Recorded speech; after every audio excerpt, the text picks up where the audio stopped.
My name's Stefan Ogilvie and I sell crystals and fossils at the wee Shire shop stall in the Rivergate Centre. It's been about 5 years now. It's been a great wee journey, so it has.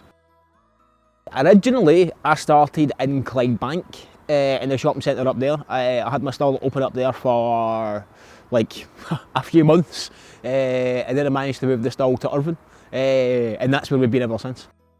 So the Wee Ducks is a fun thing we've started doing to spread awareness. So basically we're hiding wee ducks on the stall and then we give out free crystals or something if they manage to find them.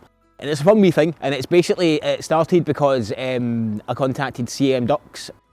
They supply ducks for cancer awareness. Basically they give you ducks to give out and then you can take them on little journeys to help spread awareness about cancer.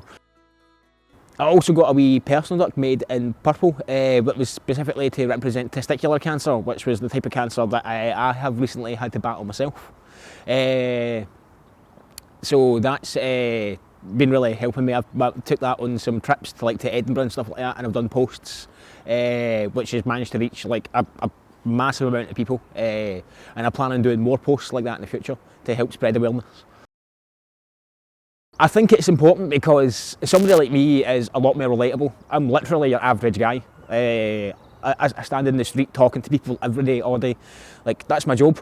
So I think it hits a lot harder at home when somebody you talk to every day is telling you stuff like this. But and that's why I went on my recent journey to spread awareness, because I really would like to help anybody I can avoid what I've had to go through. I want to go to as many places as possible to spread awareness with the Wee Duck. Right now, I don't get as much time after the stall at the minute though, because I am a man down.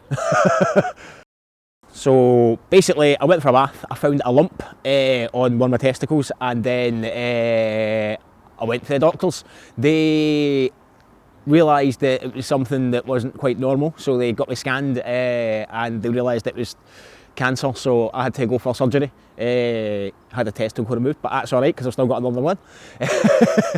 And but they thought they'd got it and that was it done. And then a year later I had been re-diagnosed because they realised it had spread to my lymph nodes. So after that I had to go for chemotherapy, which I've recently finished, thank goodness, because it was horrible. I was super scared at first, I'm not going to lie. When the doctor turns around and tells you you've got cancer, it's bloody scary. Doesn't matter how many times he told you, because obviously I got told twice. The second time was just as scary as the first. It was just something you're not really prepared for, you know what I mean? You go to the doctors and you're just expecting them to just go, aye, everything's fine, on you go. But then they hit you with the bad news and you're just dreading it and you're wondering what you're going to do in the future. So there's things like, how am I going to run my stall when I'm off getting chemotherapy for months?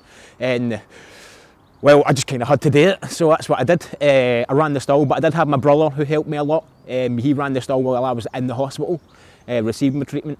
He's got a heart of gold. There were some days when he was just doing it for free. It was amazing. Without him, I wouldn't have been able to keep the stall open.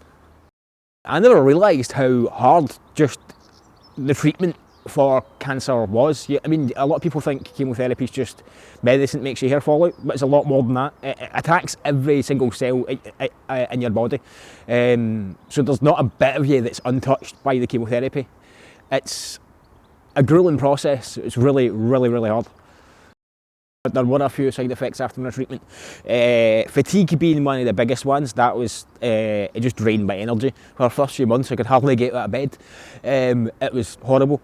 Then there was the sickness. That was that was the worst part of it actually. I was being sick multiple times a day after I'd finished like my 4th session of chemotherapy. It made me sick to my bones, literally. It was horrible. But I managed to get over that eventually, and now I'm just left with a little bit of neuropathy, which is a numb feeling in your hands and feet. My hands have recovered considerably, but my feet are still quite tingly and numb feeling. Last night I was walking about with half a numb foot because it just went numb all of a sudden. Weird stuff like that happens after chemotherapy, but I'd rather be here, so I don't really mind those wee things. If you can catch it a wee bit earlier than I did, then you don't need to go through things like chemotherapy. It's just a wee surgery and that's it, done. I would like to say, make sure if you're a guy, make sure that you check at least once a month, and if you find anything abnormal down there, get yourself to the doctors, because it's better to be safe than sorry. And if you're a lady watching, make sure you say that to your guys.